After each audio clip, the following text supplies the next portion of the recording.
Tuning into the online broadcast network, AfterBuzz TV.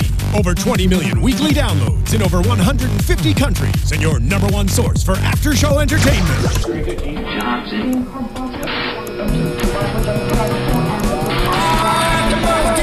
AfterBuzz TV, the destination for TV superfans, producing after-shows for over 300 of your favorite TV shows, interviewing celebrities and showrunners, and bringing you behind-the-scenes exclusives. All thanks to E! Entertainment's Maria Menounos, producer Kevin Undergaro, and internet leader Akamai.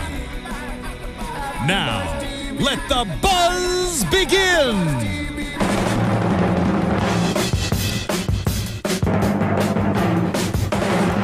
If you get in trouble. That's right, ladies and gentlemen. The sound of that can only mean one thing. We're back here on AfterBuzz TV discussing Bar Rescue. And of course, I am your host, Phil Svitek. But as always, I don't do it solo. I bring in my crew. And this week, I don't have the regular crew. We don't have Mia. We don't have Dorinda. We don't have Ashley. And we don't have Kevin. Everyone's out on assignment, leading busy lives. This week, you can look at it one of two ways. It's either the week from hell or it's an opportunity week. And it's a little bit of both, I feel like. We have Roxy Stryer, though. So that would make me the sixth best, your seventh phone call. What would that be? It's not How far down on the list am I? It's not that you're down on the list. It's that they are the list. They are the hosts. Is this a host rescue? Have you brought me on to rescue my abilities? Maybe. We'll talk about it later. Here's the deal. Loggers and liars, tonight's episode. Okay. I thoroughly enjoyed watching tonight's episode. I get very emotional watching Bar Rescue, and I couldn't be more excited that this is the episode that you asked me to come cover with you because of many reasons. Number one, I lived in downtown LA for a long time, so I'm very familiar with this area and with this bar. Number two, Maria was on the episode, and obviously I love to see our executive producer on the show. And number three, it's just the two of us. It feels like old times, Phil. This is back in the day stuff we got going on. So this is really exciting for me. Absolutely. And, you know, it's one of the more amazing things about just kind of the show in general, where you can have someone like Maria say that one of her best experiences in life is Bar Rescue. And yet every time we see Maria, she's probably throwing up. From the show? Yeah, I know. Which is, again, it's no fault of John. It's just the bars, but I love that passion and the irony of that. Well, it's because she's a Boston girl, and she loves this kind of thing, and she loves beer, and she loves watching people's lives change and transform because she's a genuinely good human being. So even though she has to get through some really bad-tasting food and some bad beers, she knows that the end result is that people are actually being affected by this. Their lives are about to change. So anybody can jump on board with that. Absolutely. You're 100% right, and it was great to see her. As always. So let's start there. You know, we got Maria in the van, and we're kind of scouting out the place. Doesn't look so good from the outside.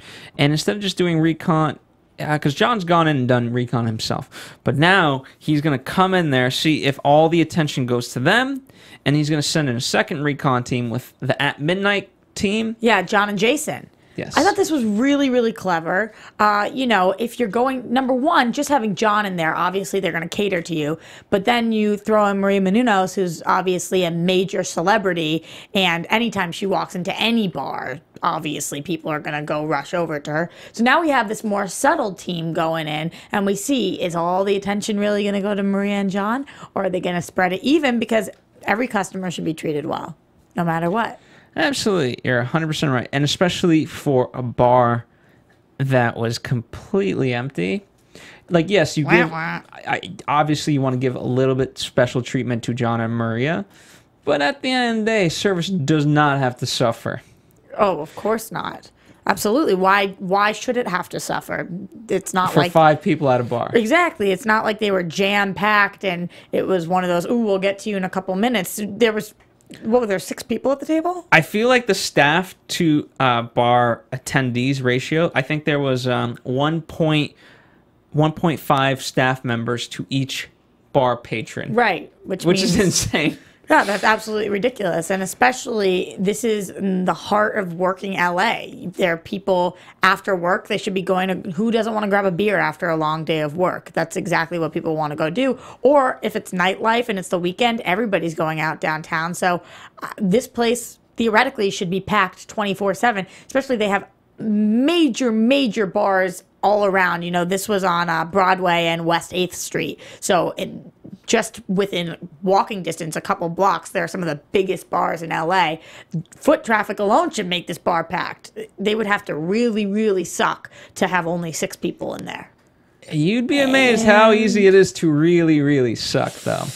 I mean, one of the things, too, this bar, 7,000 square feet. Huge. You could do so much thing. Like, I think that you could have a major dance party in that space. I cannot find a location like that, like, for sale, just right, you know, like, that's a tough space to buy. And to get that kind of real estate in that area, whoo! Yeah, it makes me think of Step Brothers. So much room for activities. Like, if you're going to have all that space, you got to fill it with something. You got to do something awesome. Or you got to get rid of the space, which is the real dilemma they had in this. To sell or not to sell? I personally I think they should have just sold. Really? Honestly. Right from the get-go. Before even having John come in? Yeah, absolutely. Even before John, during John, after John, my recommendation still they should have sold. Here's the thing. I'm never one to say throw away your dreams. And what's his name? Richard is sitting here saying, but this is my dream. And so I do want to fight for him. I do want him to keep this place. But then John comes back with a great point. If this is your dream, then why don't you know a single aspect of this business? You have never bartended. You don't keep the books. You don't do anything in the kitchen. If this is really your dream, then you think you would have tried to learn more about the business. It's so easy for people to say, this is my dream. But if it actually is your dream, then do something. Learn things. Everybody knows that before you can manage a bar, of course you have to start as a barback and then a bartender. You have to food run. You have to cook. You have to try every single thing so you know every aspect of your industry. And he knew nothing. So I'm finding it a little far-fetched that this is his dream. Really? Well, it was a long shot, and $1 million into this place, and you know it's always interesting to learn. You know, a place like that should be making $300 per square foot. Right. They're making 100. So now times that, right? So you got a square foot. So you're losing $200 just on per square foot alone. Right. So times that to get to 7,000 square feet. If I heard that statistic and I was in the bar, I would literally tape out a square foot on the ground and be like, that is costing me, I'm eating $200 more than I should be on this little plop of land. Like, it's crazy. It's crazy. That's insane. I feel like I have the spirit of John Taffer in me right now. Watching this and talking about the show is making me incredibly aggressive, and I like that. Thank you, John, for filling me up. That's one of the things that John was ordering, kind of all the beers, all the food that they did have, which there wasn't a lot, luckily. And that... Okay, that's true, Phil, that there wasn't a lot, but everywhere I go to a bar, I'm going to order wings. So as long as you have wings, I'm theoretically going to be happy. Unless they suck, which is very hard to do. I can make wings in my kitchen. If you make worse wings than I make, and I don't make great wings, then we got a problem. Well, I feel like that was the problem. Yeah, especially when you look, it's all that dark meat. You can tell it was frozen. And then I'm thinking, how did they botch this so bad? Ding, ding, ding, the fryer. Ew. I'm freaking out over that. I turned to you, I was like, what is that? And then you told me the answer and I didn't want to know. Oh, I mean, what did you think it was going to be? I don't know. I think it almost would have been better if it was like an animal. An animal? Yeah, like a dead animal in there. It's almost better than what it actually was, which is all this grease gross. Ugh. You know what it really is, though?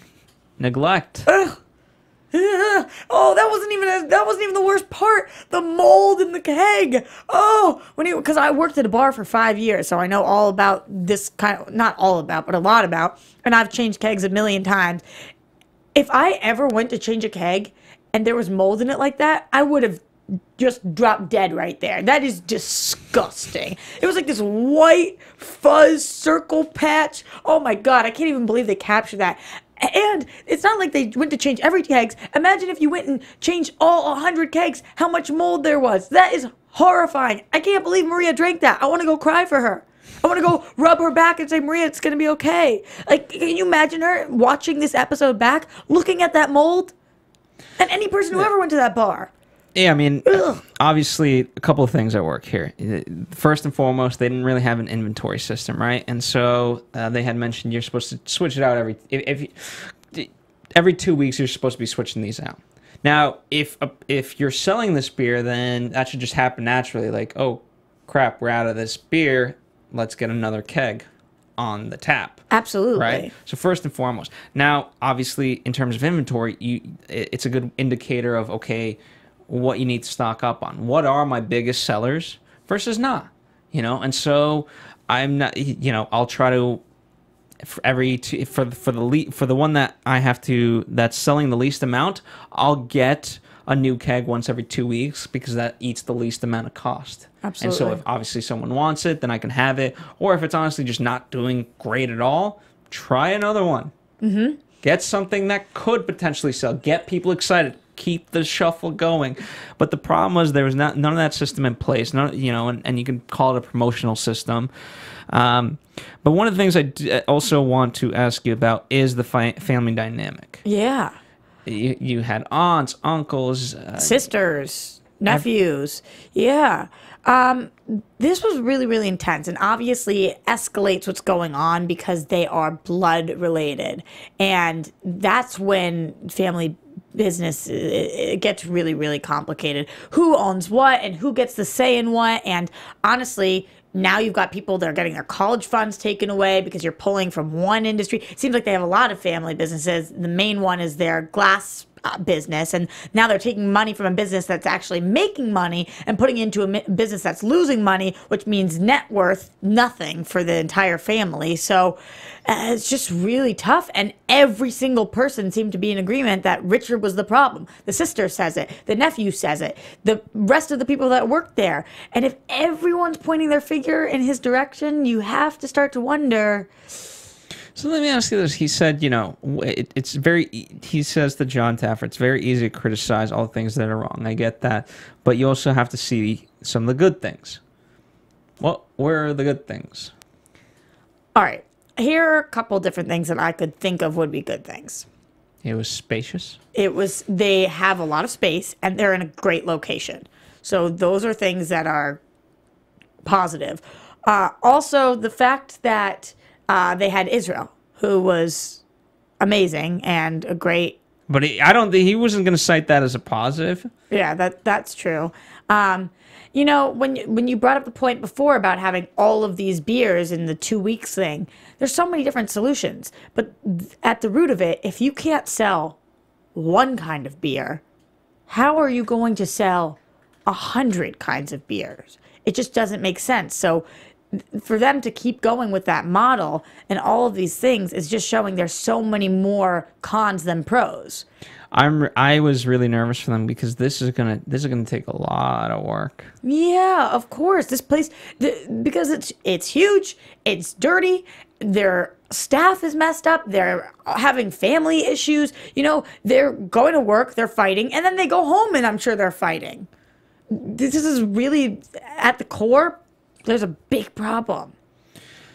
Yeah, and part of it is you can go to a bar like this, and when you have the way it's structured, not that you can necessarily quite fully avoid anybody, but you can find your own little hiding space, and so now you've got pockets of spaces just full of darkness and anger, that permeates throughout you could fill up 7,000 square feet full of hate. Yeah. Quite easily. Hate's just filling this room quicker and quicker. Unlike other episodes, there wasn't the yelling and the full anger, but there was absolutely resentment and just a case of sometimes you gotta just stop caring. Absolutely, but I think that part of that reason is even when John goes into Monica, the cook, and he says, who taught you to do this? And she says it was Richard. And then he goes to the bartenders, who taught you to do this?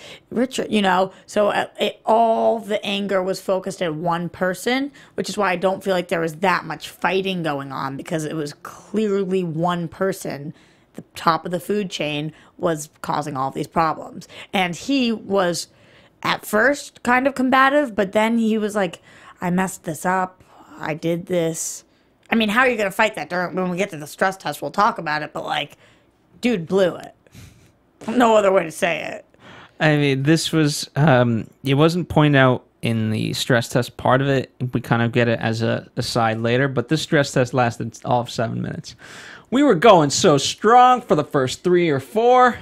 Imagine filling your bar for the first time in a long time, and then 1 minute, 2 minute, 7 minutes in, you have to kick everybody out. That is brutal.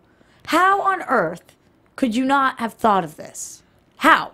You've been running a bar for years, and you didn't think? You used your backup, so you didn't get a backup for your backup? It'd be like using your spare tire and not replacing your spare tire. You need spares. You need backups. If you use the backup, if you use the spare, you need to replace that. Simple. Yeah, I get that.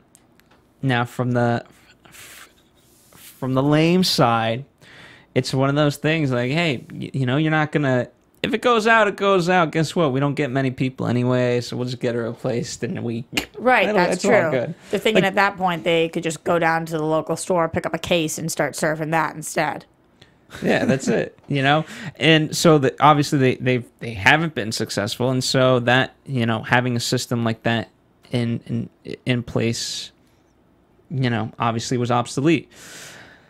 And you look at this, and had it been one of those things that you just couldn't have foreseen, somebody would have, but nobody knew the system except for Richard, right? And At least he knew something. But but that's where it became a problem.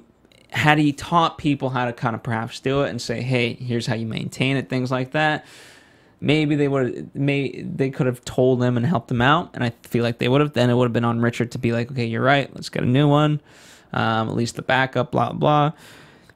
It's just such a dumb way to go out. Yeah. And you know what? There's tragedy, unfortunately. I've seen a lot of good things go to hell for a dumb mistake, but at least in my earlier years, the way I've seen it, it was something unforeseen. Yeah. This was not unforeseen. Absolutely. And, you know, that's why it's so difficult, because they actually were doing better on their stress test than a lot of bars do. Absolutely. I was like, how are they going to mess this up? How are they going to mess? Oh, that's how we mess it up. And that's the worst way you can mess it up, because that's not slow service. We have to kick you out because we no longer have the one thing that's in the title of our frickin' bar, the Los Angeles Brewing Company, and we do not have any brews. There is nothing to serve you. Nothing will make people leave a place that serves alcohol faster than when they don't have any alcohol left. Have you ever been to a party and somebody takes the last shot? It clears out real fast in there. Yeah. And that's exactly what happened. But I did feel a little bad for him, because it's like almost like watching somebody bang their head on the wall, like, stupid, stupid, stupid. He knew he had messed this up so bad. But he shouldn't have. It's good. It's it's good because that's what leads to change. Right. You know what I mean? Absolutely. You need to be pushed that thing and see, like, wow, my ways have gotten, you know, I thought we could handle the stress test. Like, if we're going to fail the stress test, let's fail the stress test because we failed the stress test. Right, let's fail We didn't have a stress test! Exactly. Let's fail it because our bartenders couldn't keep up. We couldn't run the food. We were slow. We couldn't do the books. Whatever it is, don't fail because you didn't give your kids a shot, which is exactly what happened. It was really, really hard to watch. Because, I mean, that's a good point. You rob them of any opportunity to learn how good they can be. Right. And if they themselves, and if they can't be good, then where their weaknesses lie, so that way they understand, okay, these were my shortcomings, and this is what I need to work on. Yeah, he didn't give them a shot. He gave them a 7-minute shot, and in those 7 minutes, they did pretty well. But I 100%, and so there's optimism there, but you also have to. My number one thing is, in order to be successful, you just need consistency. Right. 100%. Here's the thing. I could take anyone off the street, and they could be great for 30 minutes, 2 hours. They could be a week, maybe a month.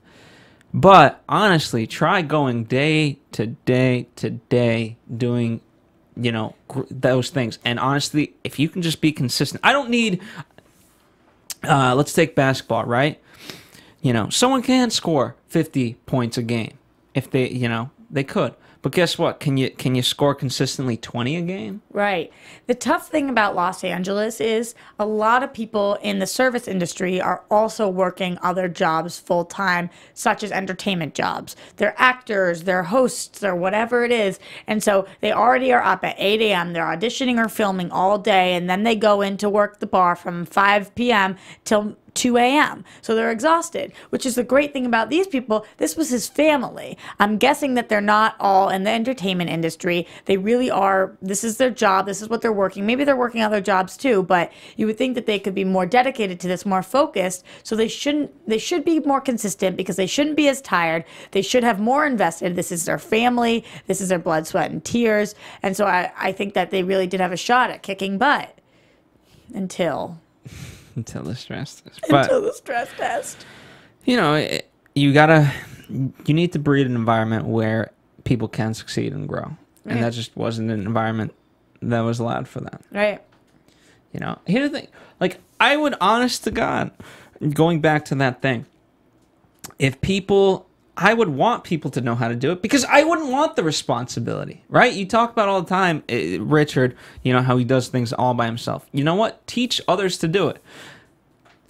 Mm-hmm. I get up every day, and I would love to teach you guys more and more. And every day, I feel like I do teach you a little bit more and more, so that way you guys can, in my absence, not have to be like flailing fish, and you aren't. Okay. Anyway, I'm just saying. I agree with what you're saying in theory, in that you need to learn to delegate. But in order to delegate, you have to know. Teach. In order to delegate, you have to know how to do things, and you have to teach others how to do things, and then you can divvy up tasks. But you cannot divvy up tasks if you don't even know what the tasks are. You can't expect that somebody else was going to swap out this canister if you never told anybody to do that, or how to do that, or who to contact. Yep. He didn't even know who to contact. He goes, well, how am I supposed to replace this? They said, call your distributor. What? Come on, man. You run a bar. What do you mean, how do I replace this? Has it never gone out before? Let's hope you haven't served that little. Probably hasn't, to be honest. Hey. Well, it went out once, because that's what he used the backup for. If he ever even had a backup. Maybe this is the first. Speculation. Who knows? All right. So we kind of get the next day, and this is the moment where it's really, okay, do you guys want to continue this as a family, or just say we divest? Yeah. And I think it's a legitimate question at this point. And divest. Just divest. No, I didn't want to see them do that, because then we wouldn't have gotten the rest of the show. And we wouldn't have gotten this amazing bar. But I feel like, here's the thing. I feel like you still could have gotten... I feel like in the past, we've done a similar thing where an owner's kind of gone out, right? Mm-hmm. And so, had that been the case, John would have found the perfect person to buy, and they would have made the bar. Right. Yeah, absolutely. Like you're saying, that's how Kayla felt. The sister, she's thinking, I need out. This is too much. But it did seem like they found a good solution to not divesting, which is that they were going to really join together, and he was going to step down as manager, and he was still going to be an owner, but he was going to give acting manager to Israel, which is great. And I thought it was a fair solution. She seemed to be in for it. Then later on, when we told Abel, he seemed to be into it. It felt like everybody was on the same page. And that was something we were missing the entire time, and really, really nice to see. Finally, everybody smiling, getting along, understanding the path we were about to go down. I think it's that, and it's also, other people were given responsibilities and tasks and ownership, and so there was, while obviously there's slightly a hierarchy, each person's opinion and viewpoint was respected and can be acted upon. So I like that. But I would have preferred to see it. So, well, didn't happen. So didn't happen. Should have happened. Could have happened. Let's talk about the remodel. Okay. L.A. Brew Co. Yeah. We've stuck to the name. Very, obviously changed it slightly. Now it's all hip. Bruco. LA Bruco. But what I like is that while we've changed it, obviously, we've kind of rebranded it, but it's still kind of, now it's revitalizing what it was supposed to be. Because oftentimes we just change the name completely because you have to. Yeah. But this, the idea of over 100 beers still makes sense, and you would want that. Well, we would have had to change it had John Taffer and his people not made it a brew co. They came and made it a brew co. They weren't actually brewing anything in there. It was false advertisement. Los Angeles Brewing Company, hello, brew something. So LA Brew Co. didn't have to change their name because they changed the concept behind the place, which is why this was the most expensive bar rescue he's ever done. Of course, you had to make a whole freaking brewery. He made a whole brewery, and he also made what I loved was the machine itself, right? I mean, I don't, I don't really brew beer, but Smart Brew? Huh? The Smart Brew? The Smart Brew. Just think, you know what? Talk about a dream. Just sit back, but I don't know quite how it fully works, but you just put in a little recipe and it does it all for you. Yeah, and you can change it up every month. Some months you can have pumpkin, other times you can have pear. This is what I was thinking. I think we need to put in a little call to our friend John and ask if he'll come put one of those in AfterBuzz. So we can beep, boop, beer me, please. And where's it going to go? Into my belly. Thank you.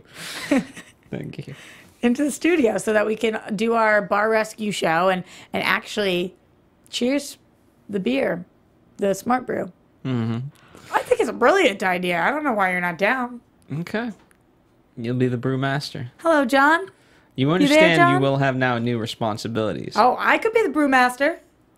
You say this now, but will you do it? Well, after watching this show for seasons, I can guarantee you I have learned one thing, which is just listen to John. So whatever he tells me to do, I'm going to do. So I think I'd be a good brewmaster. He says, Roxy, here's how you brewmaster. And I say, okay, John, I can do that. Fair enough. I'm very good at following instructions. I don't know if I agree. I don't know if you guys know this, but this is my boss over here. And if he's not agreeing, I think I might be out of the job by tomorrow. Yeah. Say something. Say that I have a career in brewmastering. One of the things that I'll try to make this into a lesson. One of the nice things is that Roxy asks a lot of questions. That is true. But there's also a time and a place to ask questions, and sometimes there isn't. And that's all I'll say about that. So I don't get in trouble. Anyway, I'm thinking here. Okay, so the remodel, right? Obviously, we talked about the brewmaster. Then we go inside. Everything's to redo 7,000 square feet. That's almost twice the size of the average bars he does. Yeah. Typically, they're about. Last one was 4,000. Some of them usually 3,000. Yeah, what he did was crazy. It looked awesome, and I loved the wood art and all the different things he incorporated. And I have to say, going back a little bit, I loved the two people he brought in to help him this episode. Oh, yeah, you loved the chef. Oh, Kevin. I was all about Kevin. He was hysterical. Everything he said, just I felt like he was awesome. And Woody was great, too. But, Well, Woody was one of 8. 1 of 9. 1 of 9. Yeah. Beer. How do you say it? Cicerones. Basically, think of like a curator, a historian. A beer historian. I bet he could be a brewmaster. I'm sure he is a brewmaster. He could pour our beers for us. He got better things to do, like be on Bar Rescue and stuff. Okay, so I did love this. I loved the makeover. I thought everything looked great. I was feeling really pumped about all of this because the smiles on their faces, even from just the outside sign of the bar and then walking in, it's got to make it all worth it. It's just incredible. It's incredible. It's got to bring tears to your eyes. I know that makes me sound sappy, but what they did with this huge space, they completely turn it around. You don't feel that way? It's not that I don't feel that way. It's that, and then we go to the reviews. Yeah. So I was just going to say that, but I didn't know if you talk about them here. You really bummed me out, man. Hey, don't take me. I'm not the one bumming anyone out. I want the show to be amazing, and it is. And John comes in with the knowledge, and then these guys get swept up in the moment, or they're thinking, "Wow, this place does look good. Wait till I have my way with it." Yeah. And most of the time they do, unfortunately, and they mess it up. And guess what? Just because you got an amazing bar, you still, right, going back to the oil grease, you still got to clean out the oil, don't you? If you have an amazing bar today and you don't perform maintenance on it, in 6 months, you will have a crap bar again. Not even 6 months, in a month. Yeah. The grease, the dirt. And so we go to the reviews, and I got to say, I'm not using the bathrooms there if I ever go. The bathrooms, they were not well reviewed. They said that they wouldn't flush the toilet with their shoe. That's how dirty the flush was. I know that feeling. I've been to my fair share of dirty bars, and if you can't even put your foot on the flusher, you gotta get out. You gotta go. Yeah. And, that's just sad. And they're ruining all John's great work. They're going more into debt. They're $1 million in debt. They are, and how the hell do you get out of that? The biggest problem with all of this is the fact that most of the reviews said they were out of all of their local brews, which is the whole point again. LA Brew Co. And they're out of their brews. How'd you do that? Although I will say on the show, what did it say? They were 25% up in sales. In food and 30 in drinks or something like that, which is pretty good. 25 in food, because everyone's visiting them. Yeah. So do something good with it, otherwise that will go away. And fame will fade. Apparently they are discounting their brews at 15%. The rest of the brews are not being discounted. So and they're not, by the way, they're accepting some of the 15%, right? They're kind of doing like a Yelp program, but they're not fully accepting the full discount, and seems like false advertisement. Here's the thing. I hate, like, you know, unless someone comes in and they're like, this coupon says I get free whatever for the rest of my life. Just honor any coupon that they might have. Right, because what are you really going to lose? The $10 it would cost them, or their loyalty? The next time they'll come back. If I go somewhere and I bring a coupon and they say it's not gonna, they're not gonna accept it, I'm gonna say screw you. I'll go somewhere else. Yeah, or work with them. Like, hey, I know you came in with that coupon. We can't give you that, but we'll give you. How about we knock off $2 off the beer and we give you free wings? Or don't put out the coupons to start. Bait and switch, maybe. I don't know. Yeah. I don't know. This. They need the brewmaster solution. This, I'm coming for you, bar. One of the reasons, I don't know if I should talk about this or not, but there's a very specific, this episode in particular was very near and dear to Dorinda, because she kind of knows the backstory of a lot of this. Not in terms of Bar Rescue, but in terms of what went wrong before Bar Rescue and why he was in this position. Why this particular bartender was? Mm-hmm. Why Richard was. And so it is something that Dorinda did not want to speak about. Oh. Because of, according to her, how bad it is. So I hope was, rather. So the thing that we can hope for is that they start listening to John and they turn this around and they make this into a money-making machine. Hopefully. Anyway, that does it for us this week, unless you have any other thoughts on Bar Rescue. No. Just thoughts on my job here at AfterBuzz and if I'm keeping it or not. It's a joke, guys. It's a joke. Of course I am. And I love this show. And I'm really, really excited that I was able to talk about it tonight because you guys always have so many people on the panel because it's one of the best shows. So I'm like 8th, 10th in line. But here I am. And did you guys recognize Kevin on tonight's episode? He wasn't there in like moving form, but he was there in picture form. A couple times, and in video form when they did the flashback to the old bar that we all went to for the rescue, which is great. That's right. So that was really cool to see. Of course. All right. So if you haven't done so, Raise the Bar is John Taffer's book. We got the convention in Vegas coming up round the corner. That's where Mia's going to be. So she won't be with us for a couple more weeks, but we'll have her back. Bar HQ is the app, so download that if you're a bar owner. I don't know why you haven't already done so. And that's about all the plugs, besides yours, which is... You guys can find me everywhere at Roxy Stryer. And, of course, we're at AfterBuzz TV, Facebook, Twitter, Instagram. We'll see you next time for another Bar Rescue After Show here at AfterBuzz TV. And the rest of the gang will be here. Like I said, they are literally all out on assignment all over the country, really. Ooh. So, good stuff. From executive producers Maria Menounos, Kevin Undergaro, Phil Svitek, and the entire AfterBuzz TV staff, we would like to thank you for listening to the AfterBuzz TV network. To watch or listen to other after shows and post comments or questions, be sure to visit AfterBuzzTV.com. I'm Sir Richard Wentworth, and this has been a presentation of AfterBuzz TV. Buzz you later. The views expressed herein are those of the hosts only and do not necessarily reflect the views of AfterBuzz TV or its owners or principals.